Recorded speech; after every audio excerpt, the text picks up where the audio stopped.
Bienvenidos a Anatomía Verde con Daniela Barragán y María Fernanda Urneo, un espacio para hablar de ambiente y conservación, donde la ciencia se difunde de forma sencilla y las soluciones se convierten en acciones.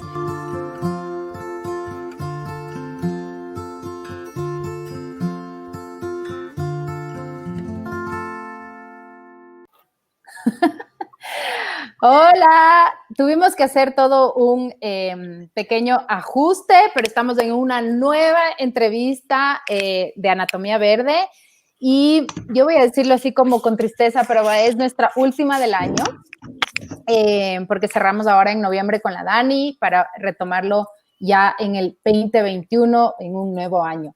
Así que queríamos cerrar con broche de oro este año y la verdad es que yo diría el trayecto de Anatomía Verde, porque este sería la entrevista número 76, Daniela.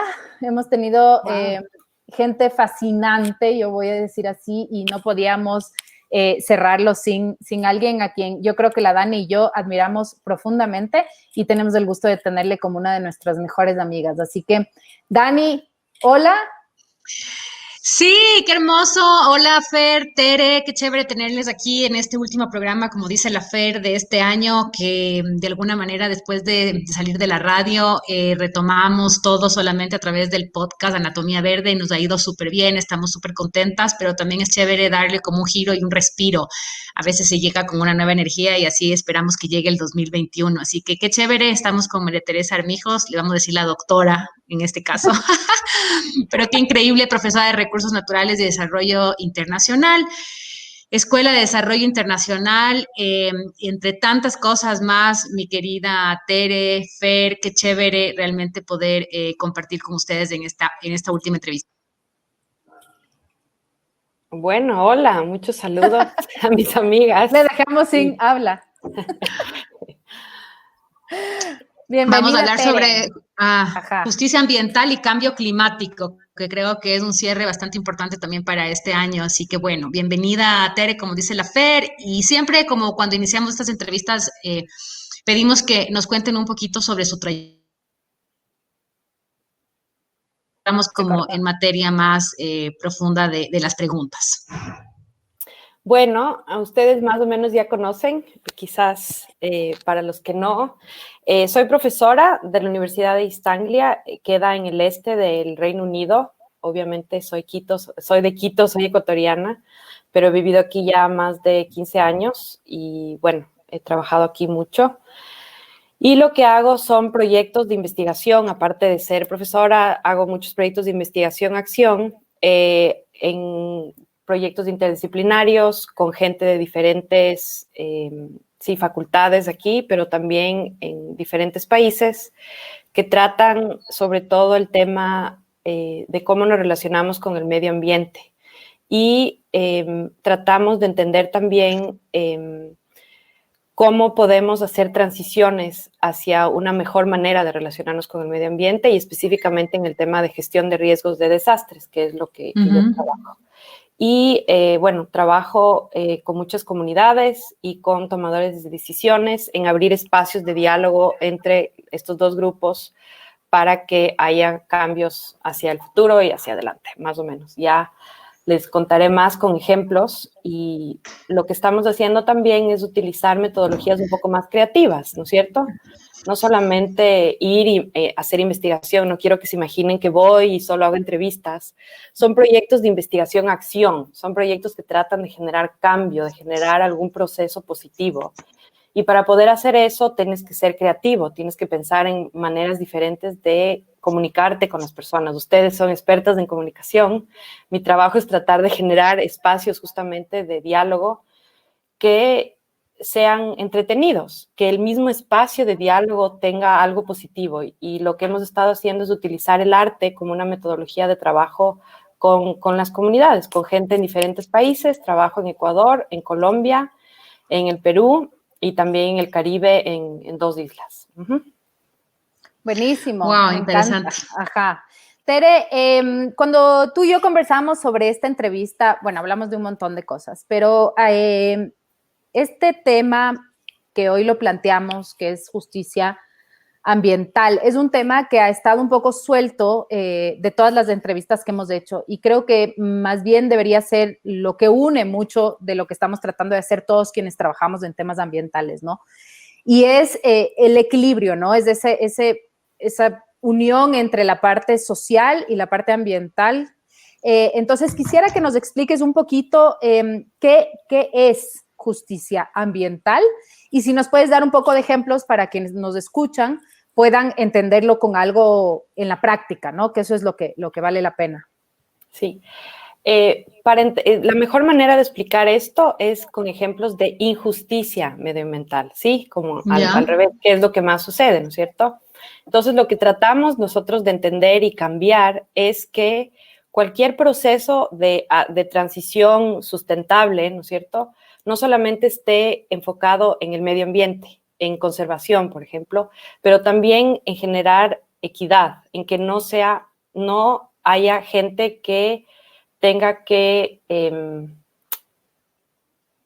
recibir o a propósito de esa transición, verse afectado, ¿ya? Entonces, a ver, ejemplos.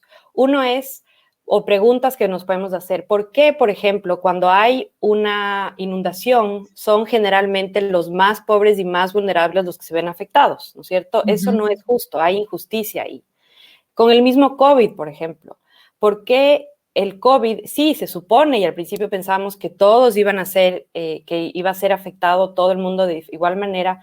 Estamos viendo más y más que los pobres y la gente que menos acceso tiene ¿no es cierto?, a atención médica, etcétera, se ven más afectados. Eso es injusticia. Entonces, no solamente es ver lo que genera el impacto, ¿no es cierto?, en este caso de los ejemplos, una inundación, pero las causas detrás de eso, ¿qué hacen que esas personas sean más vulnerables? Y entonces pensar en una transición más sustentable, tomando en cuenta que hay poblaciones más vulnerables y pensando que una transición sustentable solo puede ser sustentable si es que es equitativa, ¿sí? Entonces, siempre pensando en la parte social, no solamente en conservación del planeta, pero también el bienestar de las personas, ¿sí? Que sea equitativo. Claro, y por ejemplo, ahí cómo quizás entra, bueno, en tu caso, el proyecto que has venido realizando durante todos estos años para comenzar a tener justicia ambiental, justamente, porque como lo que tú dices, ¿no? La gente más vulnerable, la gente que vive en la pobreza, es la gente más afectada, sea por una catástrofe o sea en general, ¿no? Entonces, ¿cómo crees tú que se puede como encaminar realmente para que haya equidad y mucho más, por ejemplo, en países como el nuestro, Tere, que es países tercermundistas, donde realmente se ve absolutamente afectado? En el terremoto, por ejemplo, que tuvimos en el 2016, hasta el día de hoy, en ciertos lugares como Pedernales, por ejemplo, no está ni siquiera levantado el hospital y la gente sigue con pancartas pidiendo esto. Entonces, ¿cómo llegar realmente a la acción real para estos temas? Bueno, eso es un excelente ejemplo, Dani, pero también nos hace entender o nos ayuda a ver, primero, lo primero que tenemos que hacer es reconocer cuáles son los espacios donde no hay justicia, ¿no es cierto? ¿Y por qué no hay justicia? Entonces, vamos a la razón por la cual esa gente está en ese lugar. Ellos, supuestamente, y lo que, ¿no es cierto?, escuchamos es que el terremoto les mató. El terremoto no mató a la gente. Lo que mató a la gente y lo que afectó a la gente es que estaban viviendo en casas que no estaban bien construidas. Ahora, ¿por qué vivían en esas casas? Porque unos no tienen acceso a, ¿no es cierto?, a mejores materiales, pero también porque hay corrupción. Porque en Ecuador sí hay leyes que regulan la construcción, pero no se las cumple. Es más, nosotros puede ser que en nuestras casas donde vivimos no estén hechas de una forma que sean sismo resistentes, por ejemplo. Entonces, la injusticia viene de muchos lugares, ¿no es cierto? Del hecho de que no se cumplen las leyes, del hecho de que la gente es pobre por muchas razones y no tiene acceso a dinero para poder construir una mejor casa, o que construyen un terreno que no es del más adepto o el más adecuado. Y terminan siendo siempre los más pobres los que construyen mal y los que construyen en espacios que son los menos adecuados. Como estructura podríamos decir que sí es la cabeza, la parte de gobierno, la parte gubernamental, para que realmente Sí, estas cosas funcionen. Como dices tú, por ejemplo, voy, veo que esta casa no está bien hecha, entonces a multas o etcétera, o entre otras cosas. La cabeza, en este caso específicamente en este tema, sí sería como el gobierno de los países. sí, pero hay varias escalas de responsabilidad y ahí es donde volvemos a este tema de los ejemplos y de la justicia, ¿no es cierto?, medioambiental. Vamos a un ejemplo súper sencillo que es la ropa que estamos puestos, ¿ya? Ujú. Entonces, yo, por ejemplo, estoy puesto un ponchito que es del Perú, es de alpaca, y estoy puesta un blue jean que justo coincidencialmente pensé que he estado un poquito más involucrada en de dónde viene la ropa que me pongo. Creo que ustedes tuvieron un programa de eso, ¿no es cierto? Ujú. Este poncho no es necesariamente lo más ético, ¿no es cierto? Porque sí que bien dio trabajo a algunos seguramente indígenas que viven en el altiplano en el Perú, pero no sé quién fue el que recibió más dinero el rato de hacer el poncho. Pero yo pensé que es sustentable porque es de lana, entonces no estoy afectando al medio ambiente, ¿no es cierto? Pero sí no estoy necesariamente aportando a un proceso de justicia porque las personas Que o lo sea, toda la, hicieron es el que deberían cobrar. exacto, y toda la cadena ¿no es cierto? En cambio, el blue jean que estoy puesta, y hay que ser sinceros también, sincerarse con nosotros mismos, y eso es lo que la FER muchas veces nos hace pensar a través de los productos, etcétera, que tienes, ¿no? El blue jean, en cambio, sí, lo pensé y dije, bueno, voy a gastarme en algo que me va a durar más, pero porque según lo que entiendo y espero creer a la empresa de la que compré, todo el proceso, desde la producción del algodón es orgánica, desde la producción de los blue jeans con los colores que utilizan, tratan de no contaminar los ríos y después les pagan bien a esas mujeres que después, y todo es transportado de manera sustentable. Entonces, Ujú. toda esa cadena de valor nos permite ver esa relación entre medio ambiente y justicia social, ¿sí?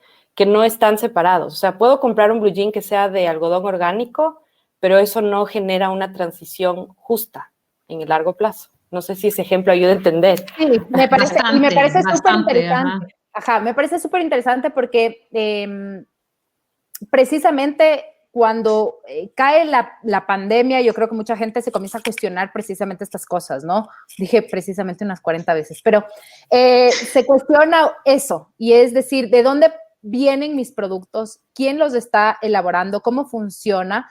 Ipsos acaba de sacar una encuesta que yo siempre la traigo, digamos, la acoto, que es que ahora, post pandemia, 9 de cada 10 o 8 o 9 de cada 10 ecuatorianos están dispuestos a pagar más por un producto siempre y cuando tenga alineamientos sostenibles.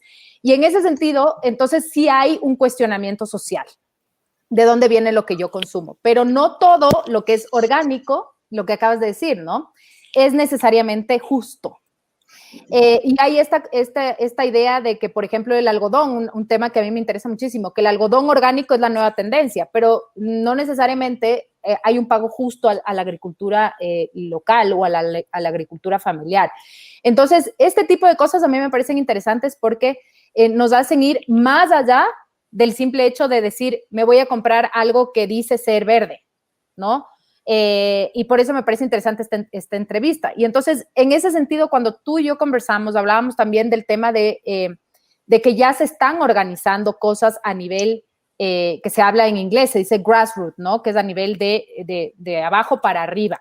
Y en Latinoamérica hay muchos ejemplos de estos. Yo quisiera un poco que nos cuentes sobre esto. Hablamos, me mandaste algunos ejemplos, me gustaría que la gente se entere. ¿Qué está pasando a nivel más base que puede generar una revolución, yo diría, del propio sistema, sin que eso signifique lanzar todo por el aire? ¿Qué pasa con esas revoluciones silenciosas abajo en Latinoamérica y qué has visto tú dentro de las investigaciones en las cuales estás involucrada? Bueno, es una página web que se llama el Atlas de Justicia Ambiental, que invito a todos a que visiten. Luego, no sé si ustedes pueden poner les ponemos links. Sí, ahora aquí. Que hay muchísimos ejemplos de conflictos medioambientales, ¿ya? pero también de transformaciones, o sea, cómo de ese conflicto se puede llegar a una transformación y de resaltar iniciativas donde la gente está luchando por justicia, ¿no es cierto? Un ejemplo también que me gusta traer a colación es el de los carros eléctricos, que oímos mucho de los carros eléctricos, wow, la solución, pero no sé si todos nos preguntamos de dónde vienen los materiales para esos carros eléctricos, ¿no es cierto? Las minas de litio que están en Latinoamérica, las más grandes son en la frontera entre Bolivia, Chile y Argentina, por ejemplo, donde hay una destrucción al medio ambiente, pero a un nivel altísimo, gravísimo. A los que les interese, pueden ver más de esto en este Atlas de Justicia Medioambiental, pero al mismo tiempo hay gente que está luchando por los derechos de esas personas que se ven afectadas por esa destrucción del medio ambiente a nivel local. Entonces, volviendo de nuevo a esas conexiones de qué es lo que yo hago, y creo que las soluciones que son lo más verdes o lo más alternativas o sustentables no siempre son. Y no tampoco significa dejar de hacer y como congelarnos, porque al parecer todo está manchado, ¿no es cierto? Pero sí ser más conscientes del porqué de las cosas y qué decisiones puedo tomar como consumidor para poder, pensar más en una transición justa hacia un mundo más sustentable. Me parece interesante lo que tú me dices de esta encuesta de las 9 de cada 10 personas están dispuestas a pagar, porque en realidad eso es uno de los miedos que hay post-COVID, que por la idea de que, bueno, el impacto económico ha sido tan grave que hay que reconocerlo. O sea, la gente está sufriendo ahora en muchos lugares. Hay una idea de que no podemos pensar en lo verde, en las transiciones sustentables. Entonces tenemos que ahí ser muy cuidadosos como ciudadanos para seguir luchando por esas transiciones justas y medioambientales que sean, ¿no es cierto?, amigables con el medio ambiente, porque ahora los políticos van a salir con un discurso muy fuerte a favor del crecimiento económico sin tomar en cuenta el medio ambiente. O sea, tenemos que estar todos muy alertas y esa es la invitación que se hace. Para responder tu pregunta sobre ejemplos, son ejemplos muy a nivel local y creo que hay el mismo hecho. Yo creo que han habido luchas en el mismo Ecuador de personas que ustedes entrevistaron a una mujer guaraní, ¿no es cierto? Eso es algo positivo, algo bueno. O sea, los derechos se están poniendo en práctica. En los artículos que escribimos, etcétera, se menta mucho la Constitución en Ecuador, que hay derechos a la naturaleza. Pero nosotros como ecuatorianos sabemos que no necesariamente se los están respetando. Pero son pasitos que se van dando. Justo ahora hay un caso súper importante en Ecuador que es por primera vez que se está aumentando ese artículo en la Constitución de los derechos de la naturaleza para parar una mina seguramente ustedes conocen más que yo. Pero bueno, el hecho es que, y eso es lo que muchos académicos y activistas nos están diciendo, que no pensemos en esa transición gigante, pero en las cosas chiquitas que nosotros podemos hacer a nivel comunitario, a nivel individual, resaltarlas y juntarlas más. O sea, no también tener miedo a que, bueno, todo va a colapsar o el mundo se va a acabar, sino que pensar y resaltar esas iniciativas pequeñas que sí las estamos haciendo. El ejemplo con tu empresa, Fer, es uno de esos, ¿no es cierto? Claro, además también, Tere, es importante el tema de educar a la gente, quizás justo lo que hablamos un rato, ¿no? Como más vulnerable, ¿no? Yo creo que a veces es importante que entiendan a veces que, como creo, si no me equivoco, fue en la entrevista pasada con la Fer, que decían, lo que pasa es que la persona compra un sachet pequeñito de shampoo a la semana que cuesta tanto, porque no le alcanza el tarro grande, pero si en las pequeñas tiendas tienes una cosa donde van y rellenan y dices, ahorita puedo solamente algo de 25 centavos o de 50 centavos. Pensamos quizás en los cambios que nosotros hemos podido hacer, pero hay otras personas que les cuesta muchísimo ese cambio porque un centavo cuenta para ellos en muchos aspectos, ¿no es cierto? Entonces yo creo que también se puede como educar y no sé, y tener iniciativas como las hemos tenido aquí con la Fer, con muchísimas personas que hemos entrevistado, de hacer esos pequeños cambios también tú también como proveedor, ¿no? O sea, si tú vendes shampoo, si tú vendes rinses, si tú vendes agua, si tú vendes etcétera, entonces tú también darles una alternativa a las personas para que quieran hacer ese cambio de hábito también, ¿no? Y ahí creo que el ejemplo que das del shampoo es uno súper interesante, porque puede haber una ganancia del proveedor y del consumidor y del medio ambiente con justicia. Por ejemplo, si es que la legislación no permitiría que haya tantos esos sachets, por ejemplo, pero que se venda a granel el shampoo, eso va a beneficiar al señor dueño de la tienda, pero también a la persona que no tiene plata para comprar la botella de shampoo, ¿no es cierto? O sea, son soluciones justamente con esa visión de pensar que no todo el mundo puede, o sea, no todo el mundo puede comprarse el blue jean que yo estoy puesta, ¿no es cierto?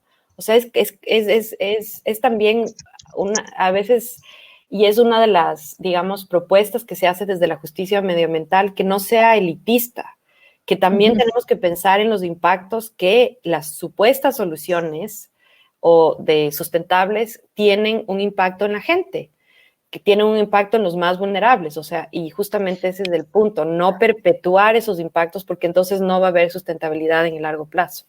Y eso justo yo te iba a decir, porque yo creo que además nos quedamos en la cadena, ¿no? Como en la mitad de la cadena, es decir, voy a usar el mismo ejemplo porque me parece interesante para llegar al...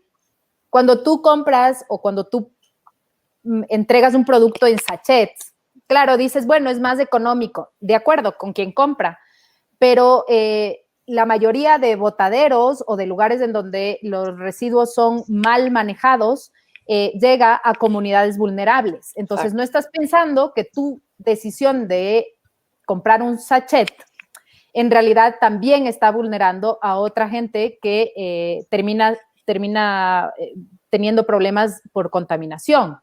Entonces, me parece interesante porque nos permite ver justo dónde está la línea de análisis, ¿no? Es decir, el análisis empieza desde que compras y el productor, desde que piensas, hablamos de esto con Daniela, me olvidé el apellido, pero es Córdoba, me parece que hablábamos de el tema de lo circular, ¿no? Es decir, desde el diseño de tu propio producto. Sí, sí. La economía circular, ajá, sí. Exacto, la economía circular, desde el propio diseño del producto ya deberías estar pensando en todo esto. Es decir, cómo va a llegar a los residuos, si se puede reutilizar, si deberíamos, todas estas cosas, porque en cada una de las líneas existe un parámetro de justicia ambiental que no lo estás tomando en cuenta.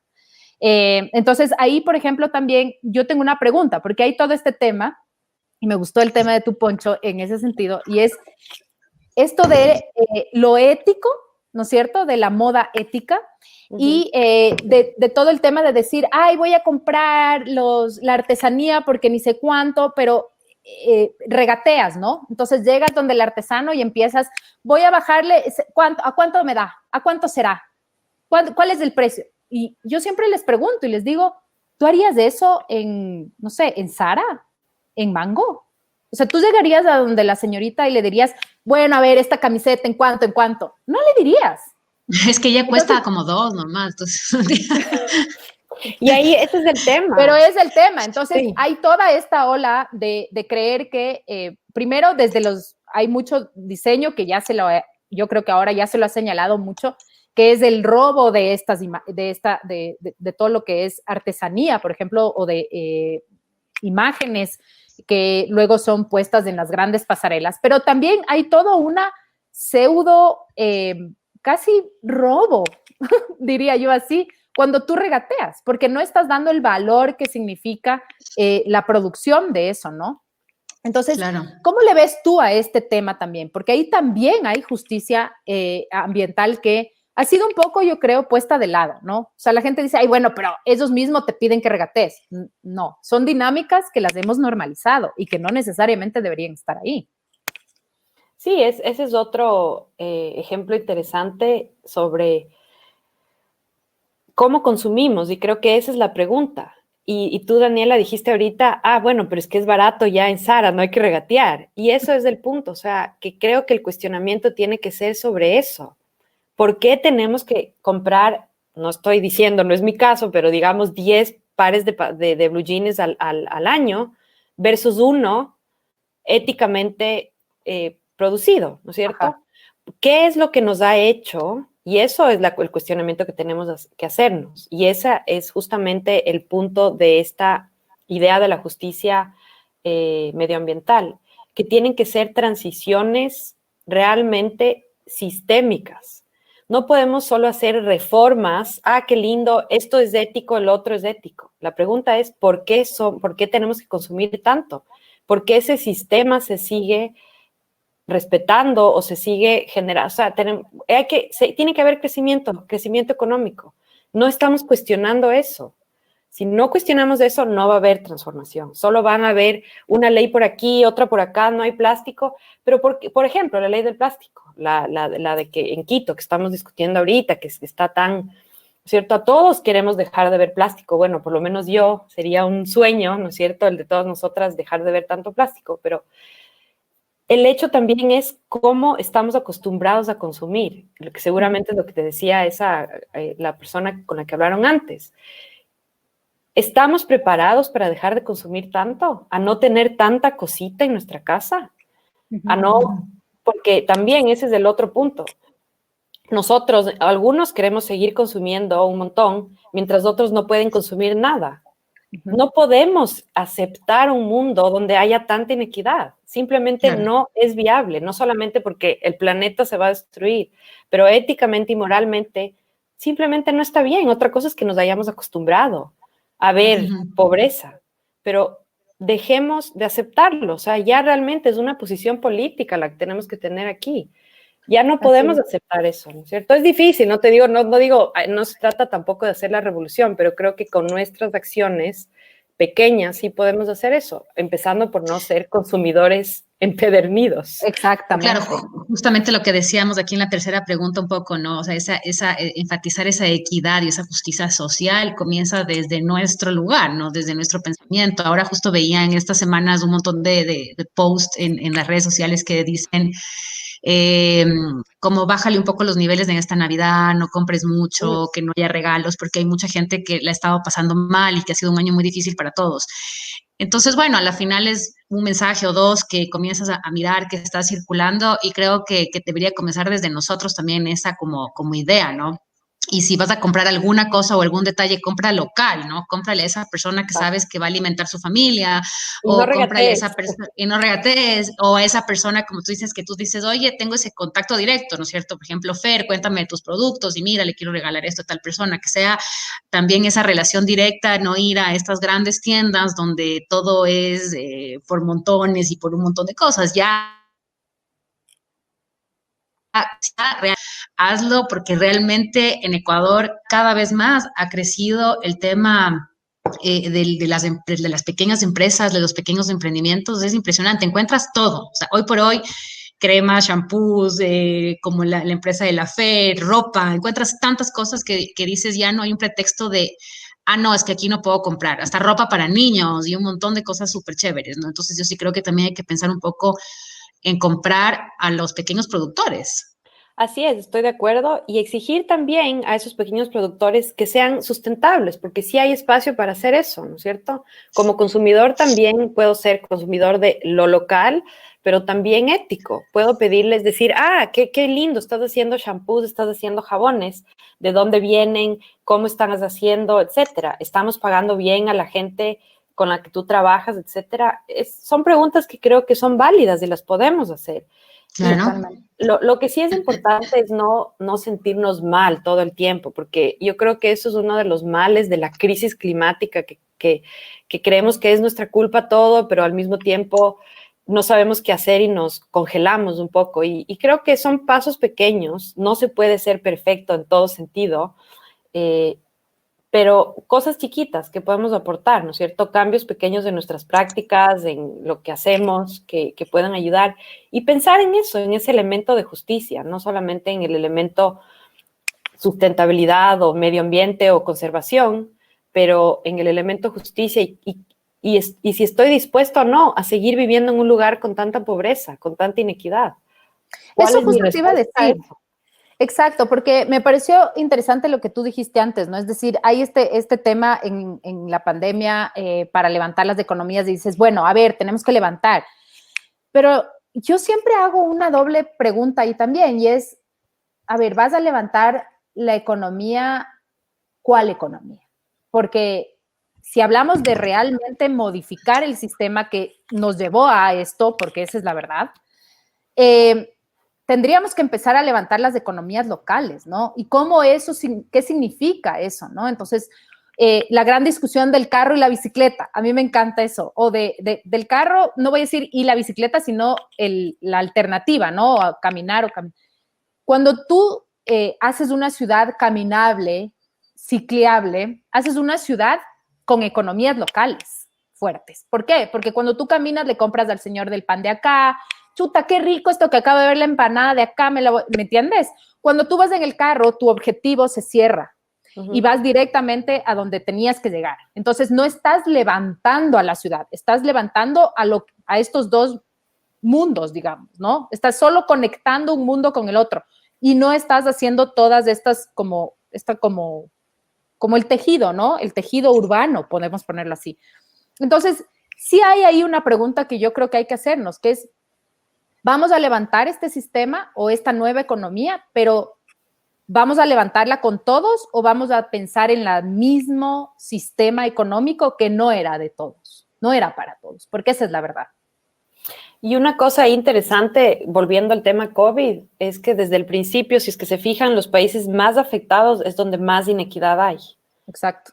Y entonces, yéndonos más allá de Ecuador, Estados Unidos es uno de los países más... afectados. Sí, donde más inequidad económica hay. Brasil. En Europa. ¿Ustedes qué creen? Que aquí en el Reino Unido hay gente viviendo en la calle, donde yo vivo, ahorita es el invierno.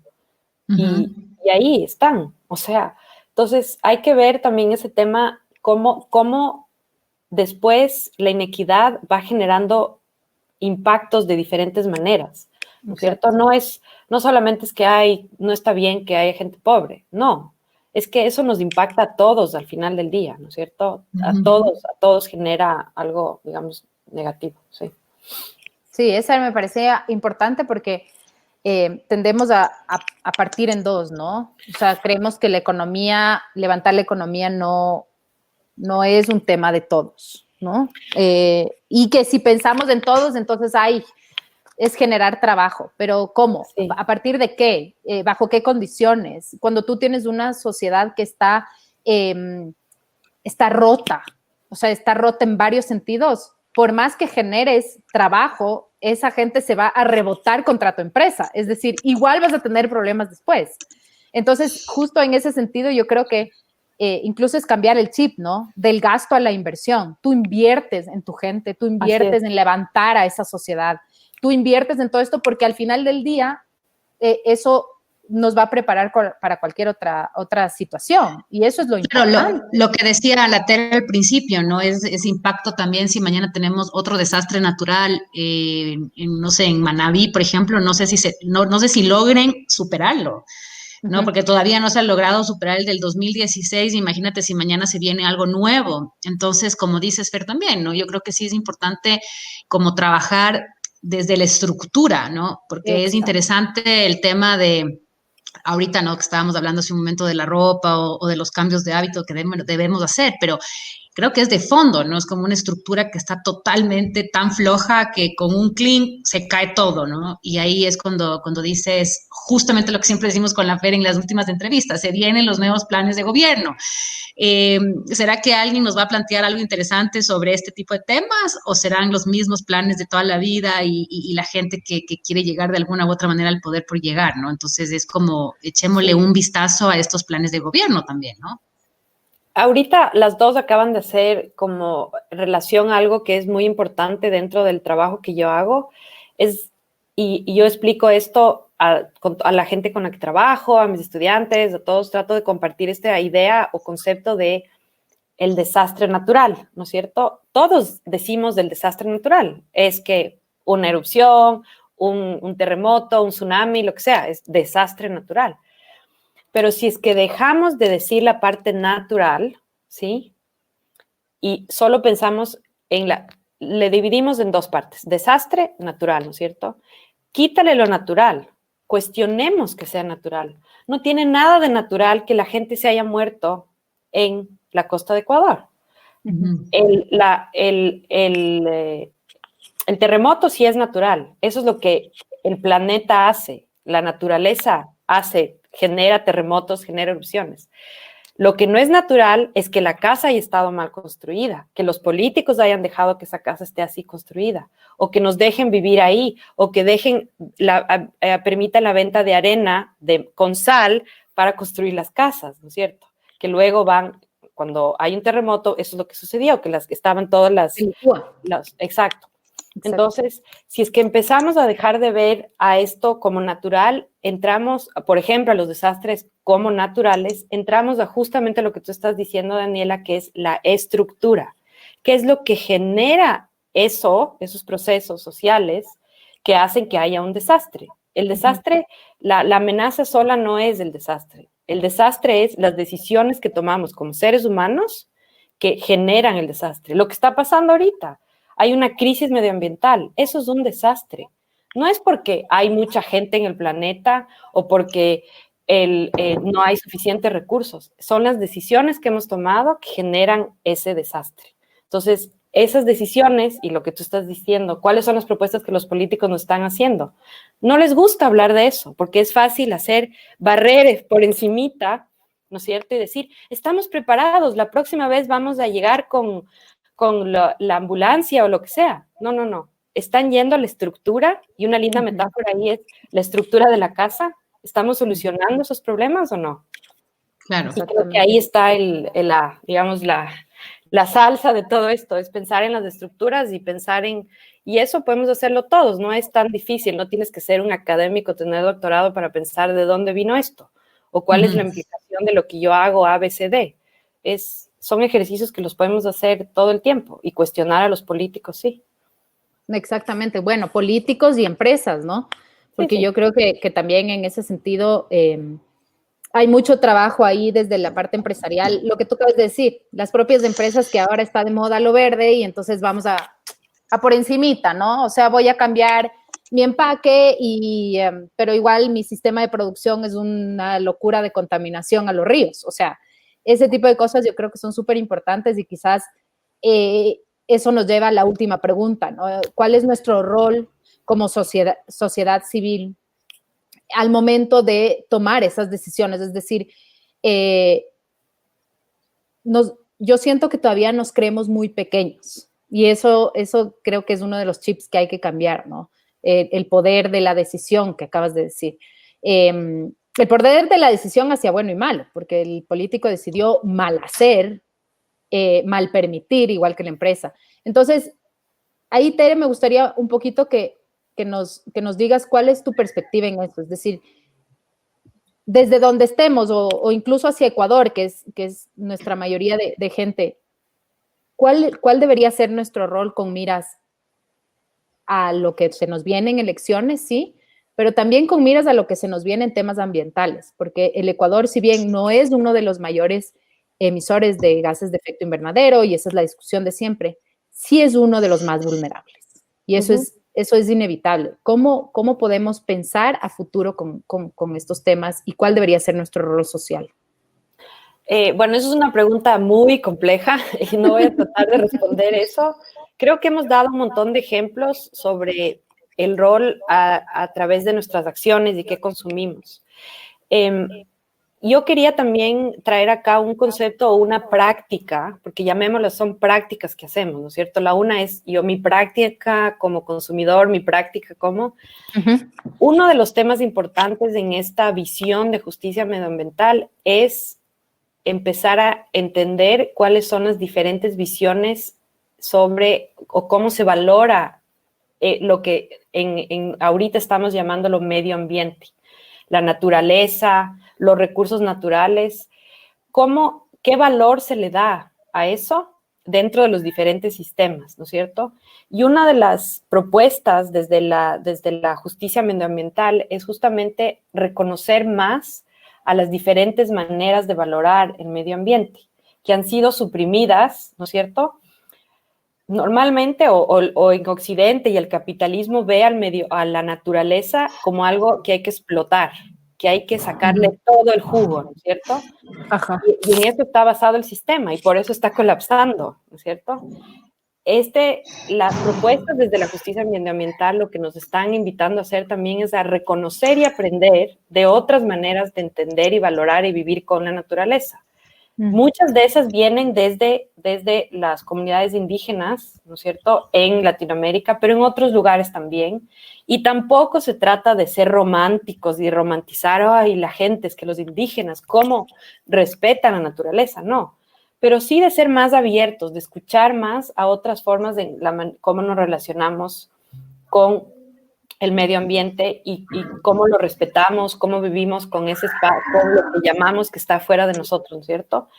Y eso también genera justicia, porque estás reconociendo otras maneras de vivir en este planeta. Y a través de esas maneras de reconocer, también se genera justicia, porque se generan procesos de, ¿no es cierto?, lo que está pasando, lo que ustedes, en la entrevista que ustedes hicieron a la mujer, líder indígena, Waurani, creo que es, ¿no? Fer, ¿sí? Narcisa, ella trabaja con los Ashuar. Ah, bueno. El punto es que si es que reconocemos esas maneras de relacionarnos con el medio ambiente, ahí también van a haber soluciones. O sea, sentémonos de escuchar a otros también, sentémonos de escuchar a gente que ha sido marginada, gente que creemos que no sabe, que hay que educarles. Yo creo que hay mucho que aprender también de esas personas, de esas comunidades, y ahí también hay justicia en poder escuchar y en saber escuchar y estar abiertos a otras opciones de transiciones sustentables hacia el futuro. Ah, espera, Dani. Ya. No, se puso, espérate.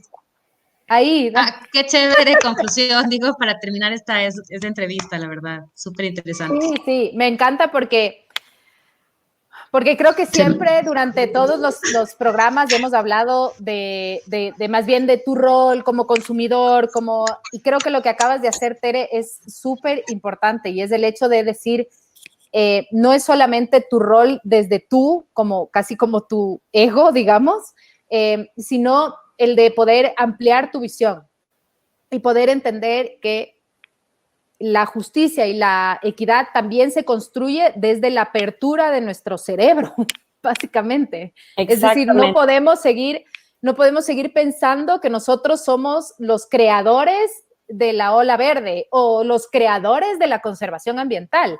Y justo eso, no me acuerdo con quién conversábamos, pero me gustó mucho también que decía, mucho ya está hecho, mucho ya se ha creado. Hay un montón de proyectos en el Perú, por ejemplo, que están retomando los sistemas de manejo de agua o de retención de agua en las zonas altas, por ejemplo, en la zona de Machu Picchu, me parece que es por ahí el proyecto, que son unos sistemas antiguos, que ahora lo están utilizando muchas de las organizaciones ambientales para promover ese estilo. Entonces, creo que lo mejor que podemos hacer, aparte de ser, buenos consumidores y todo, es quizás retirar ese ego que tenemos de creernos superiores al resto.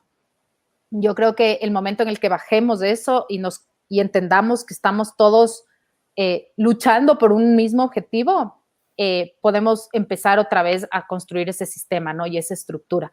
Ya te voy a la Dani, le quito el Así que sí, me encanta esta porque es completamente otra conclusión, ¿no? No es solamente sobre ti, es sobre la forma en la que percibes el espacio, la gente, tu propia percepción, tu propio ego. Todo eso está involucrado en este nuevo sistema. Y esta propuesta además viene de Latinoamérica. Es importante también resaltar eso, que es una propuesta feminista, radical, desde una propuesta decolonial, de romper con lo que viene de afuera como mejor. ¿Por qué no nos podemos ver al espejo y reconocer las cosas que hacemos bien también nosotros?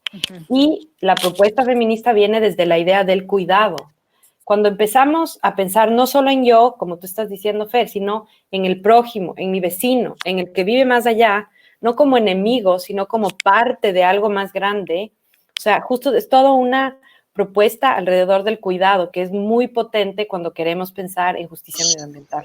Pero es Por lo que supuesto, acabas de decir. pero sí es perdón, importante porque no todos piensan así, ¿no? O sea, y como No, decía en no, la entrevista que le hicimos al de, creo que fue de Arbolado, no me acuerdo, que decía, la gente más o menos entra hacia su casa, cierra la puerta y yo no hablo con el vecino y si necesito un vaso de agua, no le contesto el timbre porque aquí en esta casa no hay nadie. Entonces es como que no todas las personas sienten esa como empatía con el otro, te ayudo, necesitas algo, no sé, ¿no? Entonces eso también es importante comenzar a cambiar como una mentalidad como social.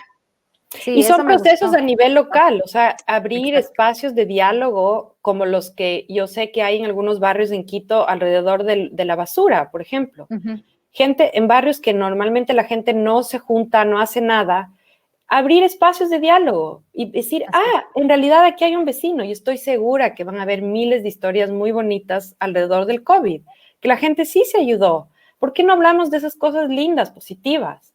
No solamente de cómo me robaron cuando salí a caminar, pero cómo el vecino me vio en qué taxi me subía para que no me roben. Eso es también algo bueno, ¿no es cierto? O mi vecino salió a hacer compras por mí porque yo estaba enfermo y no podía salir. Entonces, resaltar lo positivo y vernos al espejo de una manera positiva es súper importante. Porque Y con ese sentido que de... acabas de decir, ese sentido me gustó muchísimo porque hay esta percepción de que todos los movimientos sociales, tanto feminista como ecologista, ¿verdad? Son como, ay, que vamos a romper todo y que son unas locas y toda esta percepción. Y yo creo que más bien hay un montón del rescate de la propuesta feminista latinoamericana que está enfocada en el rol, no voy a decir rol, perdón, en la posición quizás de comunidad, ¿no? Exacto. O sea, de una ampliación de la comunidad como tal, de que, y eso yo creo que es algo muy rescatable de Latinoamérica, de que somos comunitarios. Nos encanta estar juntos, nos encanta cuidarnos y hemos perdido un poco eso, ¿no?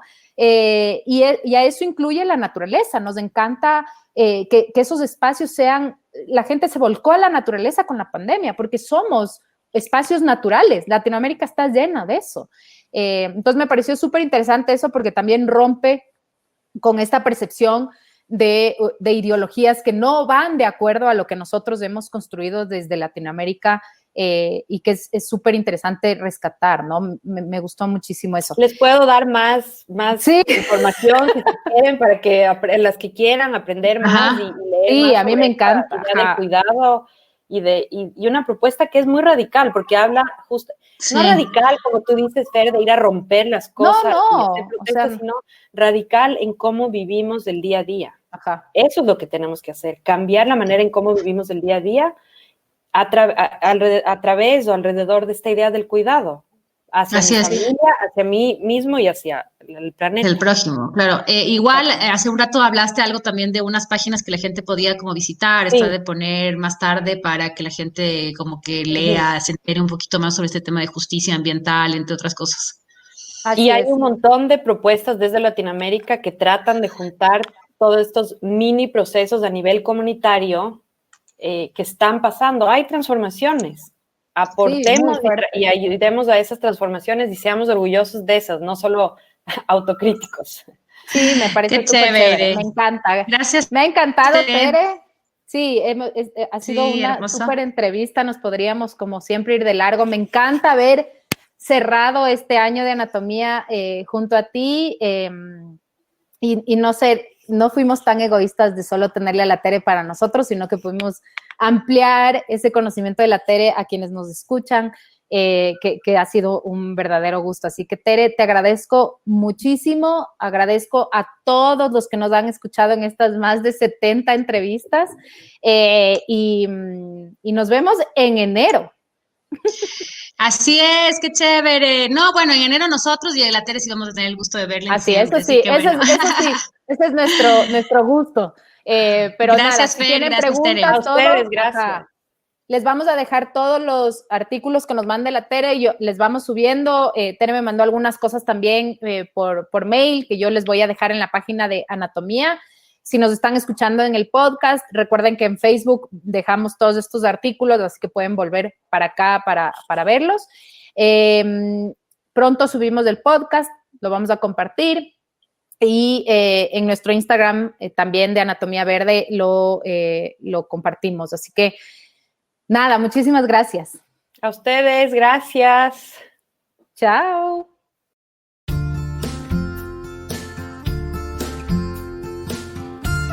Gracias por ser parte de un episodio más de Anatomía Verde. Si te gustó esta entrevista, no te olvides dejarnos tus comentarios. Y recuerda seguirnos en Facebook y también en YouTube como Anatomía Verde.